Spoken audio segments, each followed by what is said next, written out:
Assalamualaikum warahmatullahi wabarakatuh. Salam sejahtera semua. Hari ini saya nak ajak kita jadi orang yang bertakwa. Sebab innallaha yuhibbul muttaqin. Allah suka kepada orang bertakwa. Dalam surah Taubat ayat keempat. Dan Nabi sebut at-taqwa itu hahuna, di sini. 3 kali Nabi sebut. Maknanya takwa ni berkaitan dengan soal hati.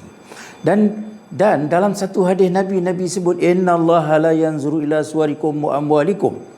Allah tak tengok pada rupa harta kamu, walakin Allah yanzuru ila qulubikum wa amalikum. Allah melihat kepada amalan kita dan juga hati kita. Hati itu takwa kita. Dan kita kena ingat, orang yang bertakwa ini innal muttaqina fi jannatin wa nahar fi maq'adin sidqin 'inda malikin muqtadir. Dalam surah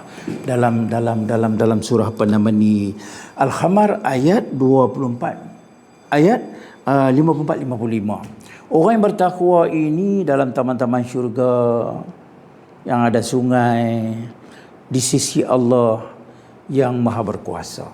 Tempat orang bertakwa itu dalam syurga. Nak masuk syurga kena bertakwa.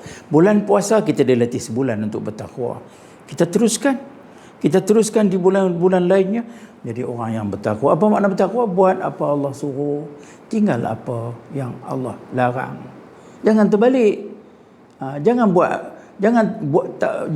apa Allah suruh kita tak buat, yang Allah tak suruh kita buat. Dan bila kita menjadi hamba Allah yang bertakwa, Allah suka kepada kita.